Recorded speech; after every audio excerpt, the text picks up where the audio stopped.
Sosok bernama lengkap Abdul Muhaimin Iskandar atau yang akrab disapa Caimin ini pasti sudah tak asing lagi bagi publik tanah air. Di usianya yang terbilang muda, Caimin memiliki karir politik yang gemilang. Anak keempat dari 6 bersaudara pasangan suami istri Muhammad Iskandar dan Muhassanah ini menapaki masa sekolah mulai dari Madrasah Ibtidaiyah Mambaul Ma'arif, Madrasah Sanawiyah Negeri Jombang, Madrasah Aliyah Negeri 1 Yogyakarta, hingga kuliah di FISIP UGM dan Universitas Indonesia.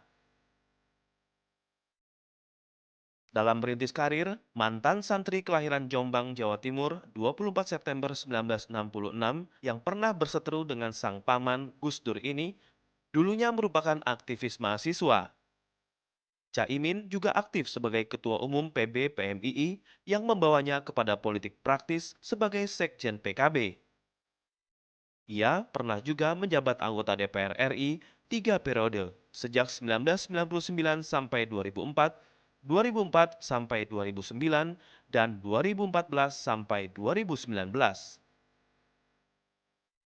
Suami dari Rustini Murtado yang dinikahinya tahun 1997 ini juga pernah dipercaya menjadi Menteri Tenaga Kerja dan Transmigrasi dalam pemerintahan SBY Budiono periode tahun 2009-2014. Kini, bapak 3 orang anak ini kembali menduduki kursi Ketua Umum PKB sampai tahun 2019 yang dianggapnya hanya sebagai hobi. Ya, selamat malam. Anda pasti sudah tahu ini 1 jam ke depan kita akan mengulik-ngulik profil dari seorang Ketua Umum PKB Pak Muhaimin Iskandar. Assalamualaikum, apa kabar? Saya panggilnya Caimin aja ya. Iya boleh. Kayaknya ceria betul ya. Tapi emang Caimin ini selalu kelihatan senyum, gigi, selalu nggak pernah sedih. Karena kalau nggak senyum wajahnya kelihatan tua. Wah, penting itu. Boleh diperkenalkan, Cak, siapa aja rombongannya yang dibawa nih? Ini berkah ada grup-grup messenger ini, jadi siapa yang bisa datang, alhamdulillah Pak Muhammad Nasir, Profesor Muhammad Nasir mendikti ini, terima kasih si Pak Nasir bisa hadir. Pak Marwan Ja'far ini, Menteri Pembangunan Desa dan Daerah Tertinggal. Kemudian Pak Hanif Dakhiri, terima kasih juga datang dari Menteri Ketenagakerjaan. Siap. Juga ada Sekjen PBNU ini Pak Faisal. Juga Sekjen PKB Pak Karding. Oke. Pak Menpora mana? Dia nggak tahu kok nggak muncul ini. Bukan karena ada isu mau reshuffle ya? Enggak? Enggak. Mungkin lagi di luar kota. Oke, yang di depan, yang di belakang mau diperkenalkan juga nggak, Cek? Boleh, yang tercinta istri saya, Rustini Murtado. Nih luar biasa rombongannya. Terima kasih Bapak dan Ibu sudah hadir. Ini meramaikan 1 jam lebih dekat bersama Caimin. Kita lihat dulu ada artikel yang pertama yang dikonfirmasi ke Caimin. Caimin titik 2, baru kali ini sesama menteri saling serang. Nah loh ini 5 Januari 2016. Baru ini. Iya, masih ingat? Ya masih. Jadi Komentari memang begini, pada hari-hari itu ada yang mau ngepret sama sesama menteri, ada yang menilai sesama menteri yang seharusnya tertutup dan seterusnya. Makanya saya kritik, baru dalam seluruh abad politik nasional baru kali ini sesama menteri saling membuka keadaannya. Zaman Caimin menteri nggak ada? Zaman Pak Harto juga belum ada itu. Belum ada, baru sekali. Melihat fenomena itu berarti gimana tuh Caimin? Ya tentu harusnya saling menahan diri. Kalau ada yang saling menilai tertutup, supaya performance kabinet itu kompak, solid, kemudian tidak menjadi saling berkompetisi sesama kabinet. Itu butuh 2 hal ya, yang pertama solidarity di antara anggota kabinet, yang kedua ya harus ada koordinasi antar Menko ya yang menggerakkan itu. Kalau melihat yang begini pada saat itu zaman Caimin menteri, memang saling kritik ada? Oh pasti, setiap rapat. Tapi tidak keluar ke publik? Tidak boleh, memang ada kode etiknya supaya tidak boleh sesama menteri menyerang di publik harus diselesaikan di rapat koordinasi. Menilai penilaian dilakukan oleh Menpan juga ada. Ada, sama. Tapi setiap nggak keluar periode ke publik ada. juga? Malah kita setiap saat di SMS dengan penilaian itu. Setiap saat. Oke. Berarti yang sekarang betul-betul extraordinary? Iya, termasuk aneh lah. Keluar juga tuh kata aneh. Kita lihat artikel yang kedua. Itu cuma ini yang paling nakal itu ya ini yang.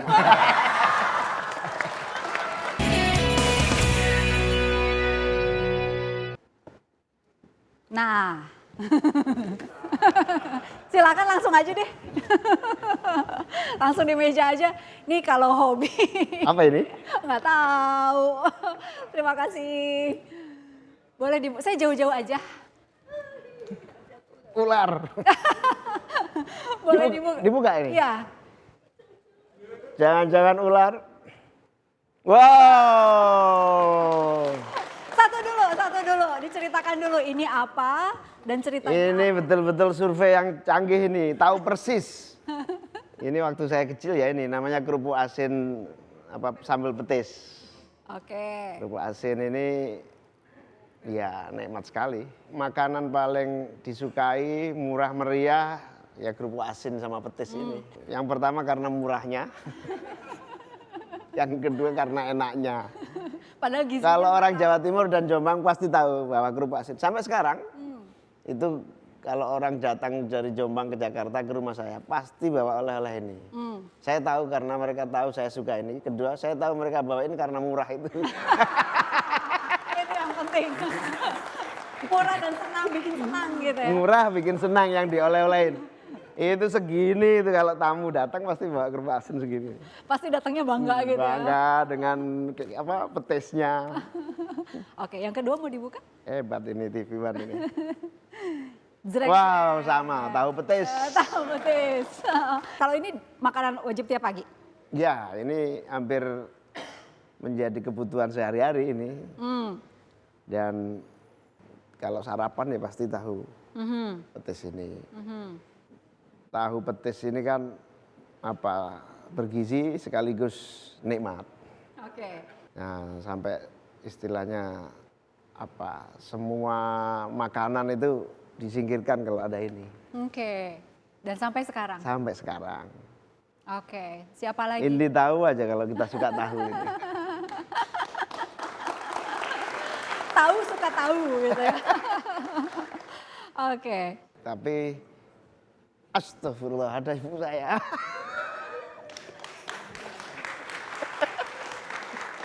Masya Allah. Kejutan baru ini.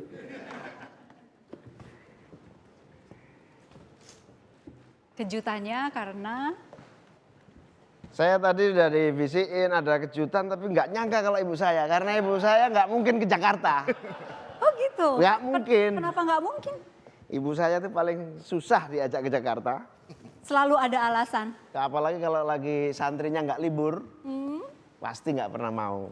Ini pasti gara-gara TV One akhirnya mau. Ini. Terima kasih Ibu. Kenapa Ibu nggak pernah mau ke Jakarta? Pertama punya tanggung jawab, punya anak-anak banyak, 200 lebih, 260 sekarang. Terus kesehatannya kurang bisa memadai, usianya 77. Wow. Nah ini bawa apa? Oleh-oleh dari Jombang. Bikin deg-degan nggak? Boleh langsung diserahkan dan kemudian dibuka, boleh, Cak. Apa ini? Wow, Apa nih? jagung. Iya. Itu mah di Jakarta juga ada ya. Ada cerita apa sih dengan jagung? Ya dulu waktu musim tanam, kan bapak kita ini petani, di samping guru juga petani. Kalau musim tanam, istilah Jawanya itu paceklik, serumah itu makan nasi jagung. Nah ini saya ingatkan biar nggak lupa, kalau dulu kamu makanannya itu nasi jagung. Kalian yang kerja di sawah kan makannya nasi jagung. Jadi anak-anak di rumah juga nasi jagung. Waktu Enak itu, sekali. Enak sekali ya. Waktu itu dapat uang dari uang jajan dari Oh iya, iya dulu kalau panen itu biasanya kan banyak. Terus apa ngupili jagung ini kan nggak cukup tenaga. Nah kita sama ibu sama ayah siapa yang mau ngupilin di mangkok gitu apa di baskom gitu, satu baskom dikasih berapa waktu itu 15 Rupiah. rupiah. kalau nggak rupiah. salah. Itu istilahnya dapat rezeki dari situ itu. Sampai 10 rupiah. 10 rupiah. Dengan anak-anak yang ngaji di tempat saya. Iya, iya, iya. Anak kampung itu kan ngaji, nginep kalau malam nginep. Terus saya ngerjakan anak-anak saya kerjakan sekalian. Oke. Saya bayari tapi Emang Bu, anak ibu ini nggak bandel ya? Namanya juga anak-anak. apanya? Nggak Bandel nakal. apa enggak? Bandel apa enggak? Enggak, alhamdulillah. Selamat. Selamat. Tapi kakak pasti tahu dong. Adeknya Yang ini. agak bandel cuma satu ini. Agak bandel. Kalau pulang sekolah, Ika itu marahnya itu jamnya sama dengan jam sekolah. Tuntutannya itu. Misalnya sekolah TK 3 jam ya, pulang di rumah. Tuntutannya selama 3 jam itu saya dituntut apa saja pokoknya. Kayaknya begini, Dendam. saya tadi di sekolah diberi diatur, harus begini oleh guru. Sekarang saya sudah pulang sekolah, ganti saya yang diatur. Pulang sekolah kok saya pakai kudung begini, pakai jilbab. Ditanya, ibu dari mana kok pakai kudung, pakai jilbab? Dari Jombang. Aku ditinggal, ayo sekarang antarkan aku ke Jombang. Tidak diajak. Ngambekan ya Bu ya? Ya. Itu cuma ini, yang paling nakal itu ya ini. Keluar juga. Itu. Tapi ya nakalnya anak kecil, enggak macam-macam ya begitu-begitu itu. Kalau dibangunkan sulit, marah-marah itu ya ini, yang lain enggak. Oke, kalau kakak ini berarti ada saksi ya? Iya, seperti itu, sering mengalami. Kita kan melihat saja karena orang tua kami itu memberikan pendekatan secara personal. Jadi pendekatan ke saya secara personal, ke adik saya ini juga secara personal karena memang wataknya beda-beda. Beda-beda namanya. Wataknya beda-beda. Tapi yang ini spesial banget berarti ya? Memang agak beda man. Wataknya keras. Keras itu kalau marah sama orang itu bisa dikejar sampai kena. Sampai kena. Itu pernah diolok-olok gitu sama santri yang agak senior gitu. Itu marahnya itu ngejar santri itu sampai enggak karu-karuan. Sambil emosi gitu. Jadi agak keras man dibanding Walaupun senior gitu? Iya, walaupun senior. Pojoi santri, anaknya pembantu saya gitu. Saya punya pembantu yang garap sawah. Nah ini diolok-olok katanya anaknya pembantu saya. Itu dikejar sampai bawa batu, sampai kena, dendamnya itu. Karena santri itu mengatakan ini anaknya pembantu saya, bukan anak ayahnya. Kan pernah minta dibeliin mesin tik ya? Dikatakan itu mesin tik untuk kuliah. Padahal Minta maaf sama ibu saya dulu.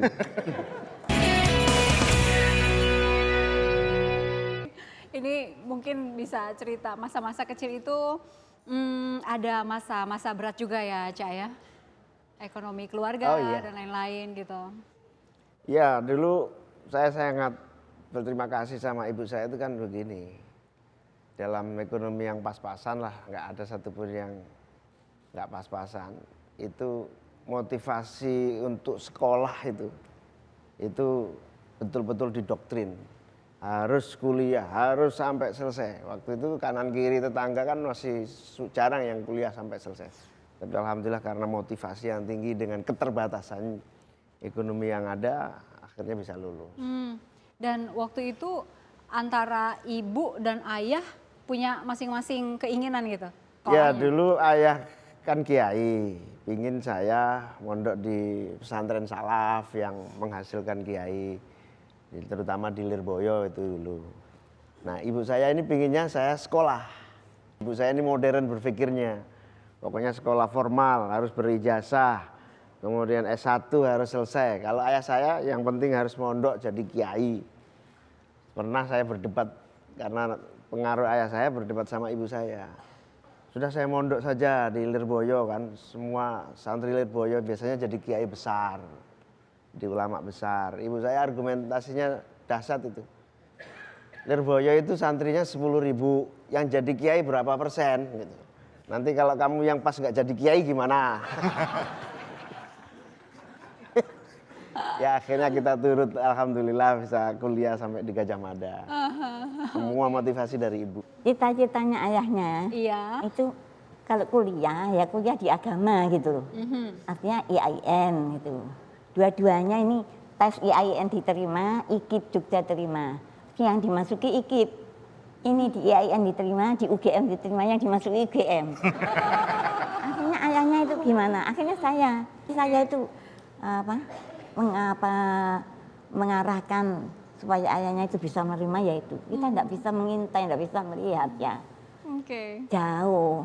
Kalau nanti kita haruskan di IAIN, kemudian di Jogja cuma jalan-jalan, di Malioboro, ke pasar, kita tidak tahu. Akhirnya alhamdulillah sudah merestui. Oke.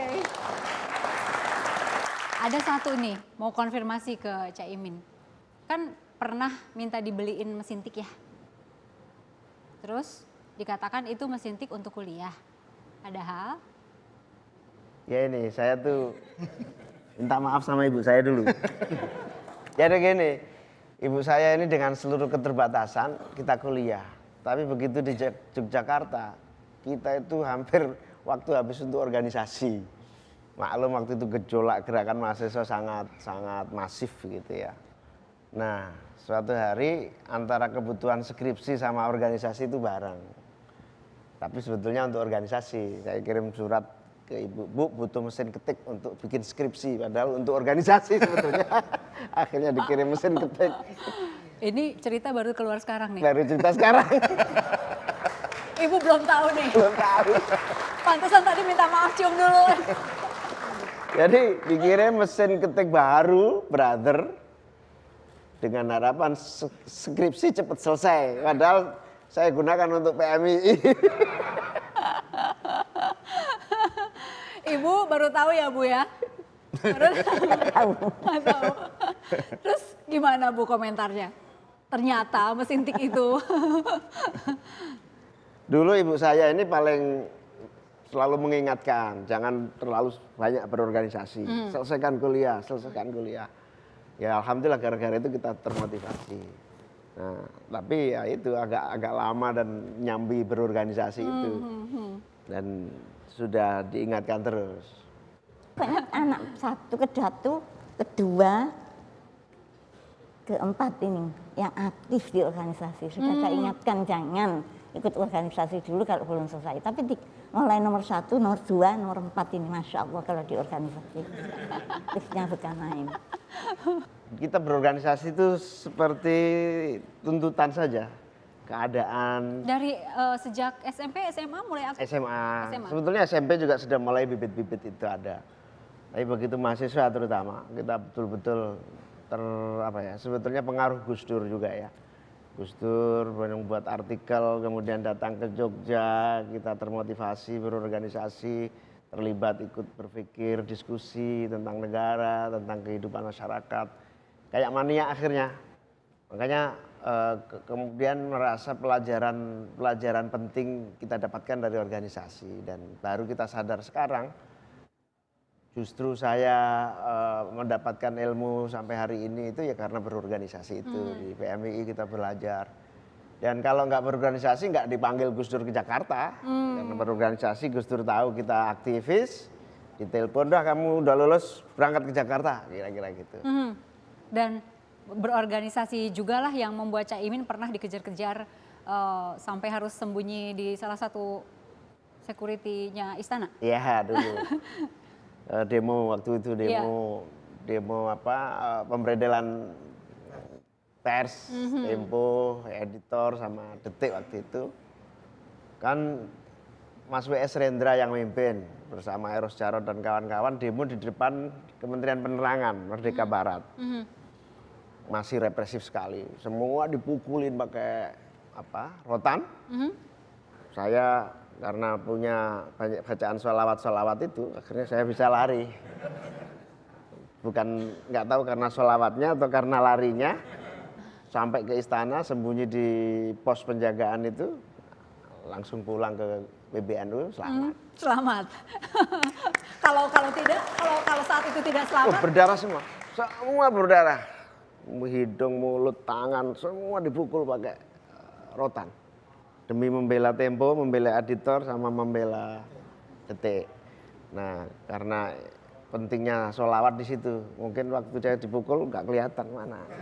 Padahal nggak kelihatan karena kecil aja. baik. Kata ibu Ini pernah dulu- bilang jangan di politik lagi. Iya, maksud saya memang begitu, tapi dua anak ini tidak mau. Kenapa Bu jangan di politik lagi tuh kekhawatiran Memang ibu? saya tuh kurang senang dengan politik. Dulu waktu saya sekolah, setiap guru-guru saya tuh semua mengajarkan, kamu jangan jadi orang politik. Jadilah guru atau orang kaya. Pesan guru saya itu. Jadi guru atau jadi orang kaya. Kalau jadi orang kaya bisa membantu orang fakir miskin. Kalau jadi guru bisa mendidik orang-orang yang bodoh. Jangan ikut politik. Politik itu kotor. Guru saya itu memang begitu. Terus itu setiap guru masuk kelas gitu. Jadi saya itu sudah tertanam di dalam hati saya, politik itu kotor itu masih terus. Tapi tidak tahu anak saya dulu tuh maksud saya juga jangan di politik. Paling keren jadi dosen lah gitu. Paling keren karena ayah ibunya guru gitu. Tapi ternyata anak dua itu tidak mau. Sampai sekarang itu saya berhenti jangan di politik, tidak mau. Sudah terlanjur senang politik itu. Oke. Terus gimana dong? Jadi doakan saja. Doakan saja. Tinggal Ibu doakan aja ya. Ibu terima kasih Ibu. Dan kita masih akan bincang lagi dengan Caimin. Saat lagi.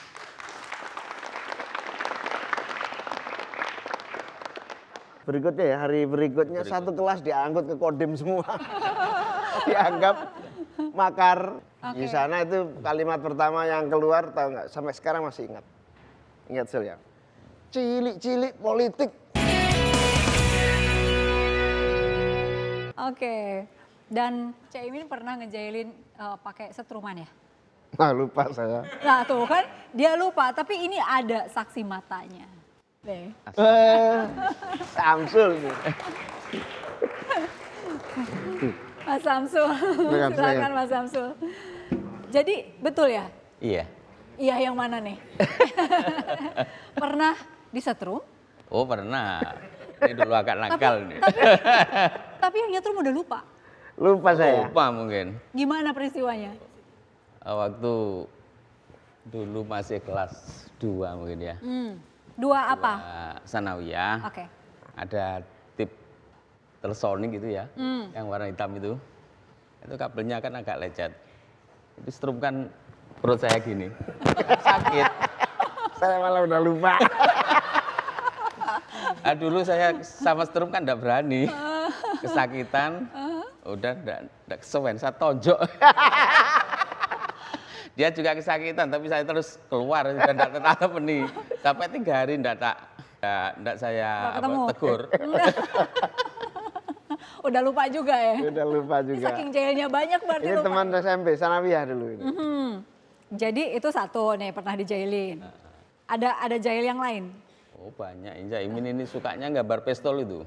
Buku saya itu sering digambari koboi, kepala koboi itu sama pistol. Nah kalau ini saya ingat, itu ingat saya. Itu hobinya. Dulu itu saling rebut buku. Nah kalau ada yang buku kosong kita tulisin supaya ada isinya gitu. Kalau bukunya nggak boleh tangan ini dipegang. Polisi apa gambari pistol.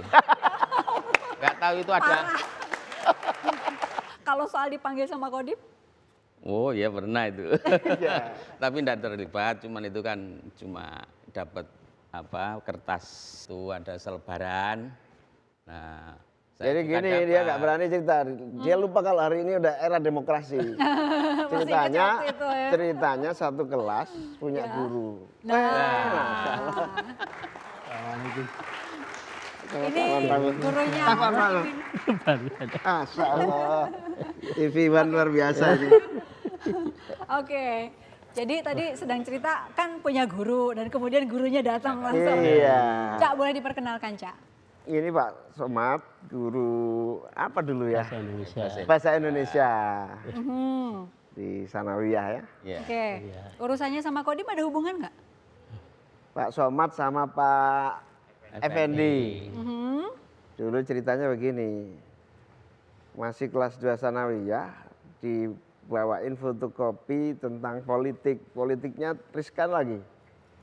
Itu isinya kalau nggak salah harta-harta Pak Harto gitu kalau nggak salah. Isinya itu kekayaan Pak Harto, humpus apa-apa gitu. Di fotokopi satu kelas ya Sul ya. Iya, Di fotokopi, dibagi, didiskusikan bagaimana kekayaan Pak Harto, Orde Baru segala macam. Ya kita kan nggak tahu ya, kita diskusi aja dan kita tertarik kan. Nggak tahunya paginya berikutnya ya, hari berikutnya satu kelas diangkut ke Kodim semua.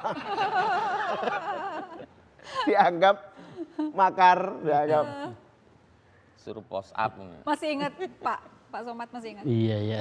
Masih ingat itu Iya. sekelas diangkut semua ke Kodim. Iya, betul. Iya, Bapak iya. menyaksikan atau ikut mengantar? Oh, enggak ada yang mengantar di sana. Iya, dilarang mengantarkan itu. Iya. Dilarang. Oke. Di sana itu kalimat pertama yang keluar tahu nggak? Sampai sekarang masih ingat. Ingat Sul ya. Cilik-cilik politik. Oh, gitu. Masih kan? kecil, masih kecil sudah berpolitik. Ya saya kalau sekarang mungkin saya jawab, gara-gara sejak kecil berpolitik sekarang berpolitik. Iya. Partai politik ya. Baru itu sekali atau kelas-kelas berikutnya ada yang Tidak, lagi yang tidak. Cuma kelas satu kelasnya. kelas ini. Kelasnya Satu kelas. Caimin. Seangkatan Caimin ini. Nah, ini doang. Iya. Iya. Tapi memang sejak itu saya ngerti politik. Alhamdulillah. Sejak itu saya ngerti politik dan menjadi tertarik gitu ya. Kok ada klausul begini, kok ada sebab ini, kok ada represi seperti ini. Pertanyaan itu muncul dari SMP kelas 2 ya, waktu itu ya. Oke, Sanawiyah. Pak. Sanawiyah kelas 2 sudah diangkut di Kodim itu kan luar biasa. Iya, anak SMP. Luar biasa. Oh, Pak Somad. Saya masih mau tak inget-inget tuh, kira-kira dandemnya siapa ya itu. Kalau udah tahu, udah inget mau diapain? Saya mau lapor Panglima TNI saya. Pak Somad, Iya. ingin tanya nih Pak Somad. Iya. Pada saat itu namanya kan mungkin panggilnya Muhaimin gitu ya? Iya. Dulu kalau di lingkungan pondok panggilnya kan Gus Imin. Kalau sini kan Cak Imin gitu Iya. ya. Gus Imin umumnya kalau di lingkungan pondok pesantren. Gus Imin ini waktu saya mengajar di kelasnya itu kan saya mengajar bahasa Indonesia. Buku yang biasa dipakai itu kan buku karangannya Suwandi itu. Ingat mungkin Pak Ya. Imin ya. Kalau saya mengatakan sampai anak-anak Suwandi keluarkan. Kebetulan di kelas itu ada namanya Suwandi. Dia berdiri, Suwandi keluar. Yang berdiri. Iya. Iya.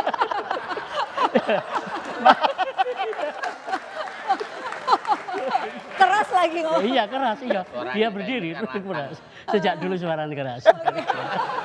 Kalau tertawa pokoknya mengalahkan dari teman yang lain. Waktu kecil saya kan waktu mondok di keluarganya Cak Imin ini, Cak Imin masih anak-anak ya, masih kanak-kanak gitu. Saya juga ikut ngomong, gendong gitu Cak Imin ini ya. Oke. Iya. Kalau diajak ke masjid itu digendong oleh salah seorang yang juga ikut di situ. Habis sholat itu kan wiridan istilahnya, baca doa-doa. Ini Gus Imin itu gini, Kang, mulih Kang, Kang, mulih Kang, gitu. Gitu aja. Minta Itu pulang. minta pulang, minta pulang. Ya. Dulu enggak suka wiridan rupanya. entah sekarang suka wiridan apa enggak tahu. Minta pulang gitu Iya, ya. kecilnya begitu. Iya, mestinya setelah sholat itu mesti ngerame-rame itu dia. Baca, Kang, mulai Kang gitu. Iya. Oke. Pak, terima kasih Pak sudah hadir. Pak Guru sudah datang, sahabat juga sudah. Terima kasih sudah hadir dan masih ada satu segmen lagi. Kejutan-kejutannya. Luar biasa. Saat lagi. Luar biasa kejutannya. Karena saat itu saya hampir dijodohin ya waktu itu. Oke. Oh, Jadi ada kandidat lain. ada kandidat lain. Banyak sebenarnya.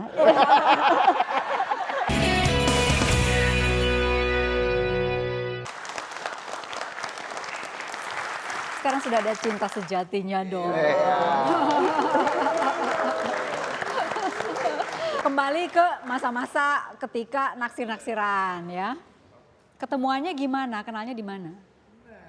Nah ini jadi saya dulu kan ketua PMII. Begitu di PMII itu kan ada level kaderisasi, kader dasar. Habis itu setelah ikut kader dasar, kader menengah. Setelah jadi kader dasar jadi panitia dulu, panitia pengkaderan kan gitu. Nah waktu itu zaman-zaman puber kan, ya begitulah cinta mahasiswa kan begitu. Begitu dia masuk, langsung intel-intel saya itu laporan. Pak Ketua, ada cantik satu dari Fakultas Usuluddin. Saya Intel tuh lapor. Intel lapor, saya bilang. Selidiki dulu. Oh. Tak gitu ya. Lalu cari waktu kenalkan ke saya gitu kan. Nah intel saya lebih pinter. Sabar dulu Pak Ketua, kita tunggu saat pelatihan kader dasar. Gitu kan. Terus skenario gimana? Nanti setelah pelatihan kader dasar, dia biasanya jadi panitia. Nah pas jadi panitia kita atur Pak Ketua ngisi materi di situ. Nah, gerak saya bilang, gerak. Begitu gerak, betul ada pelatihan kader dasar dia panitia. Terus inter lapor, nanti Pak Ketua yang mengantar minuman itu dia namanya Rustini. Sudah siap-siap kita menunggu. Begitu datang ngantar minuman, udah tua. Loh, wah saya dibohongin. Ternyata dia instruktur bukan dia. Baru berikutnya dia masuk. Aku langsung begitu lihat pertama, saya harus kawin sama anak ini. Saya nggak mau dengan yang lain. Pokoknya harus dengan orang ini. Saya bilang gitu. Langsung.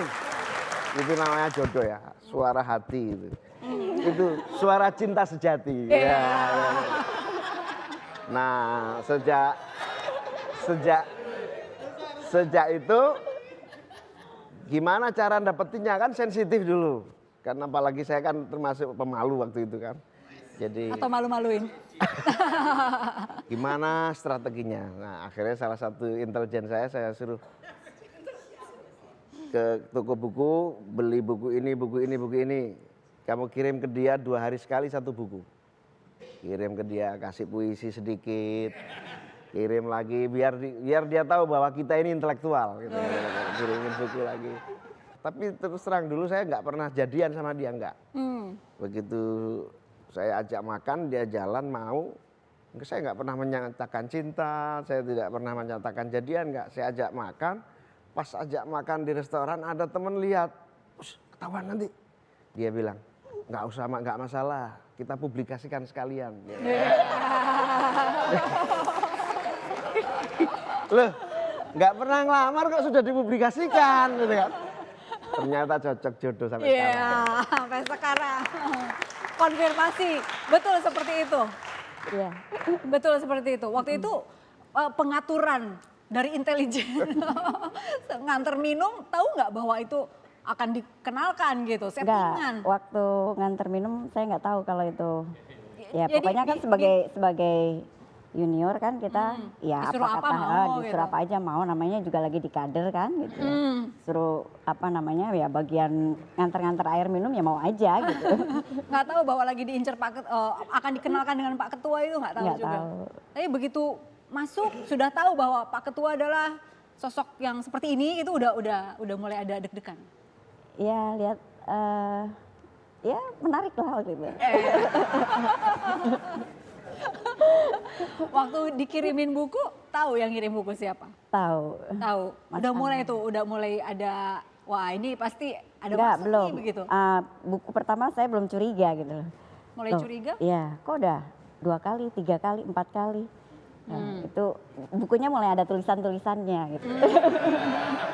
Tulisannya apa? Masih yang masih diingat apa? Ya ada puisi-puisinya lah gitu. Dikirimi puisi, dikirimi buku udah mulai tuh. Sudah mulai suka. Ya banyak ya sebenarnya. Sudah mulai suka sih, apa namanya, Berhasil. simpati itu udah ada gitu. Jadi ketika jalan ada yang melihat gitu, publikasikan saja. Iya. Jadi sebenarnya juga dia udah ngomong ya gitu ya. Jadi lewat bahasa itu kan setelah berkali-kali dikirimin apa buku, dikirimin ya surat gitu, dikirimin puisi-puisi. Feeling perempuan kan ya sudah ini ya. Ya meskipun dia tidak bicara tapi matanya bicara. Langsung memutuskan menikah atau ada orang tua sempat mengecek, meneliti calon mantunya gitu? Iya sempat diragukan karena kan saya dipanggil Gus Dur ke Jakarta, ikut di sini, posisinya kan ya LSM yang begitulah, yang penampilannya meragukan lah kira-kira gitu. Aktivis yang meragukan, kira-kira orang tua dia, kira-kira anak ini kayaknya sih nggak punya masa depan lah kira-kira gitu. Terus saya juga tidak terlampau memperkenalkan diri. Akhirnya dia cerita kayaknya kamu ditolak sama ayah saya. Dia bilang gitu. Ya, kalau saya bilang kalau cinta ditolak ya dukun bertindak, saya bilang gitu ya. Bercanda itu kan? Bercanda. Akhirnya saya lapor Gus Dur. Gus, saya punya calon istri tapi sudah cocok, tapi orang tuanya kayaknya nggak mau Gus. Alah urusan kecil serahkan saya beres kata Gus Dur gitu. Itu langsung dilamar oleh Gus Dur juga. Wah. Karena saat itu saya hampir dijodohin ya waktu itu. Oke. Oh Jadi ada kandidat lain? ada kandidat lain. Banyak sebenarnya.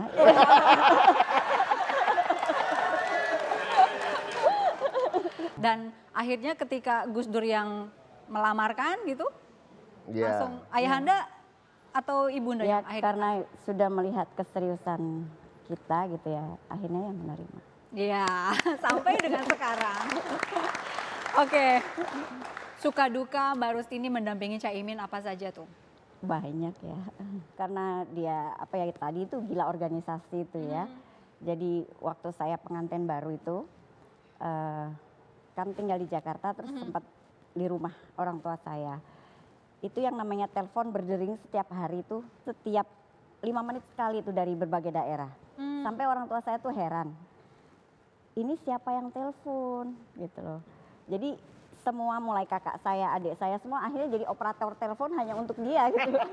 Oh ya teleponnya belum zaman handphone? Belum, iya kan rumah. telepon rumah. Oke. Itu berdering sampai jam 12 malam, jam 2 malam gitu. Nah itu akhirnya Bang saya kawin dia itu dalam rangka supaya saya bisa punya telepon, bisa untuk telepon.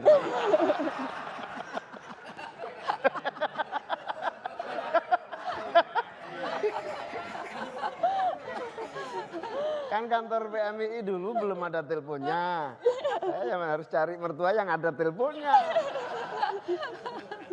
Oke, terus? itu saya bingung kan. Waktu itu orang tua saya ya backgroundnya kita bukan keluarga aktivis jadi tidak terlalu paham dengan itu. Ini pekerjaannya apa gitu, berangkat pagi pulang malam. Jadi kalau biasanya orang rumah tangga itu berangkat pagi ya terus istri ini terus menyambut kedatangannya hampir petang gitu. Ini ditungguin makan malam mulai jam 7 nggak datang, jam 8, jam 9 nggak datang, jam 12 sampai kita udah ngantuk sekali nggak datang juga sampai kadang-kadang kita juga lewat lepas apa namanya nggak jadi makan malam gitu akhirnya baru pulang terus ya begitu terus sampai orang tua saya pekerjaannya apa sih sebenarnya gitu. Kebetulan waktu itu ada Pak Ali Maskur Musa di TV, terus saya bilang, tuh Pak seperti itu tuh Pak nanti. Sampai sekarang masih gitu nggak? Iya masih. Pernah ada apa ya permintaan gitu dari istri, dari anak misalnya jangan Ya jangan awal-awal jangan ya terlalu kita sibuk. pasti sering protes ya gitu ya, terus terutama juga anak-anak kan kurang apa namanya masa-masa ketemu, tapi lama-lama kita jelasin. Terus ketika suami ada acara, terus saya pernah ikut waktu itu saya sedang hamil, diajak pas muktamar NU di Cipasung. Saya hamil dibawa naik mobil itu yang apa namanya dari daerah ke daerah itu saya oh begini. Ternyata begitu kita udah selesai apa namanya sampai di satu daerah itu kan terus diminta ngisi acara. Setelah ngisi acara jadwalnya kan cuma satu acara yang kita tahu. Setelah itu setelah acara masih ada acara lagi, masih lagi ada acara lagi. Enggak selesai-selesai. Oh, jadi saya mengerti di situ. Oh, kenapa pulang malam tuh karena seperti ini gitu. Oh, karena tuntutan di luar tuh seperti ini. Oke. Akhirnya saya mengerti sudah deh gitu. Sebelumnya mengiranya kenapa pulang malam? Ya ngapain sih ngurus negara kok nggak selesai-selesai gitu. Ternyata suaminya seorang pejuang.